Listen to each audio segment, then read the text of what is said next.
Okay. Wala na tayo subject. Okay, Dre. Hindi, with subject. Subject? Okay. Subject daw, ready? Check nyo muna yung video. Person na lang dyan. Dyan na lang person na lang dyan. Sura mo dyan. The time is now 4:23 in the afternoon. 4:23 na.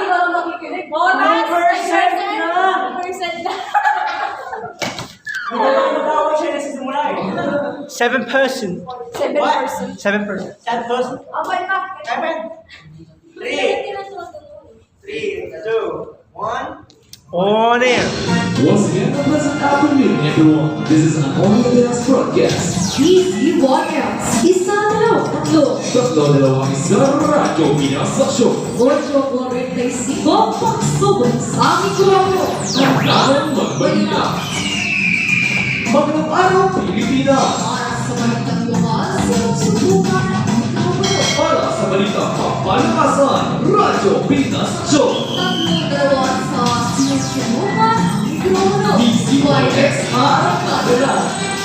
Para sa showbiz na latest, kasama niyo ang inyong professional na marites. Isa, dalawa, tatlo, DCYX, laging on the spot. Para sa balitang showbiz na sa fresh at walang kanya, dito ang chikay na ng pamilya.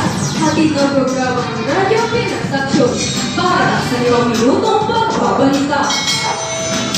Sila rin tinawag na nito. Ito, James Talia, Explosions. Live mula sa news center ng DCYX, maghahatid ng totoo at makalindigang mga balita.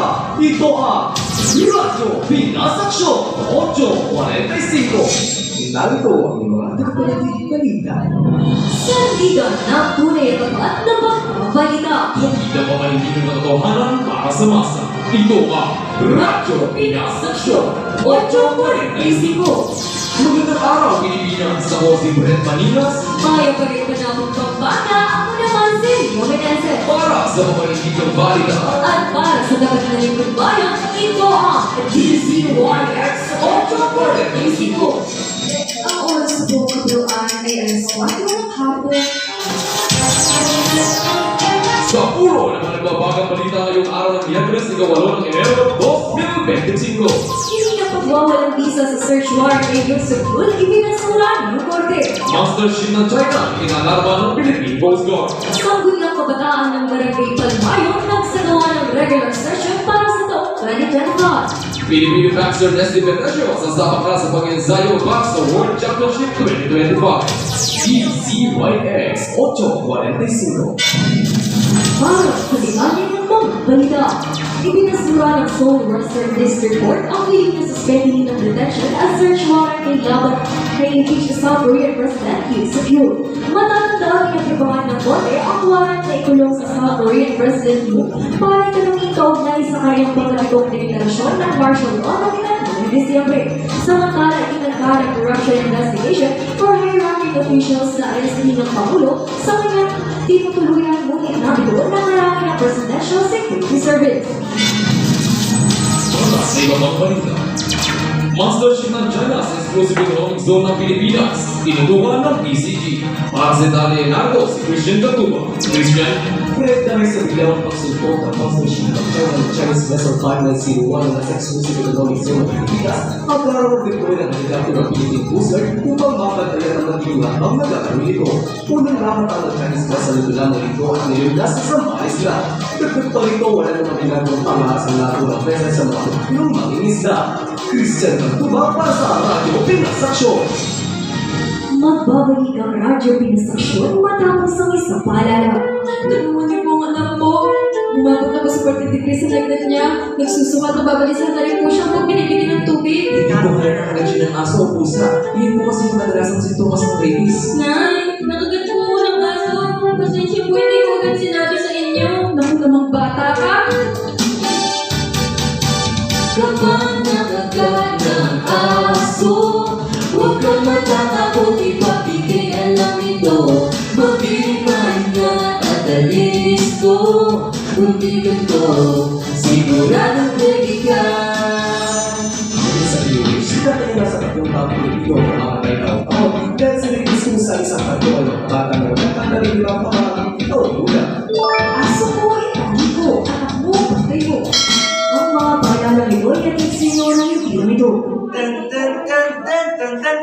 Kayo'y patuloy na nakikinig sa Radyo Pinas Aksyon. Bagong aktibidad para sa mga kabataan, itinampok sa isang regular session sa Barangay Balbayo. Para sa detalye, narito si Alan Guzman. Ira? Kumila ipinita kahapon sa mulian ng kabataan ng Balbayo ang kanilang muling aktibidad sa taong 2025.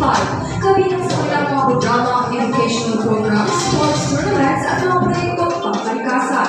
Dagdag pa ito layunin ito palaksin at palibugin ang kaihan ng mga kabataan sa nasabing barangay. Ayon Radyo Guzman para sa Sentro Punto Balita. DZYX 845. Para sa balitang pang-arakasan, nagsimula na sa pag-iensayo ang two-time Olympiada sa Des Videnesio kasama ang ibang Pilipino dancers para sa Lalawan Training Cup at International Dancing Competition sa ating pinapaganda sa World Championship sa Liverpool sa September. Nag-post nga po si Videnesio sa kanyang Facebook na kasama ang national staff ng Association of Dancing Alliances in the Philippines na nasa Teachers Cup, Baguio City. Samantala sa sabak ng ABAP ang ito ang battles sa World Cup sa Nobyembre as a third exhibition ng Southeast Asian Games sa Disyembre. DZYX 845. Pagbiyan ang mga balita sa araw na ito. Kunin ito ang News Center ng DZRP.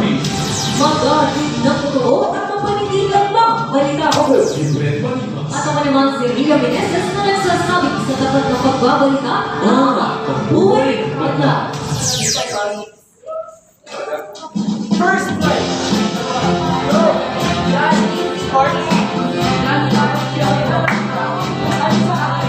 At yan ang mga balita para sa araw ito mga kaibigan. Try nyo nga to sa auto-script. Sige, sige, tayo. Closing mo yun. Sige, sige. Gabilan na natin. Try nyo lang ha, hindi ko lang sinasabi. At yan ang mga balita sa araw na ito. Kunin ito ang News Center ng DZYX. Maghatid ng totoo at mapanitigang mga balita. Ako si Brent Manimas. Ano ka naman si Ria Meneses na nagsasabi sa tapat ng pagbabalita Ang ng buhay ng banda. No? Saan siya masaya? Baka na siya, commercial. Dapat seryoso yan. Manang Diva.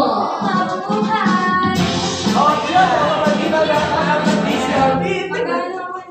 Muli, ito ang No DZYX. Narito na ang news authority ng Pilipinas. Narito na ang news authority ng Pilipino. Nanguna sa serbisyo. Publiko. Magandang araw, Pilipinas! Mapahimik na ako, balikan natin. Sino mapansin? Mapahimik na ako. Backup na po. Tapos na? Yan. Ay, wala na. Uwi na. Hi, guys!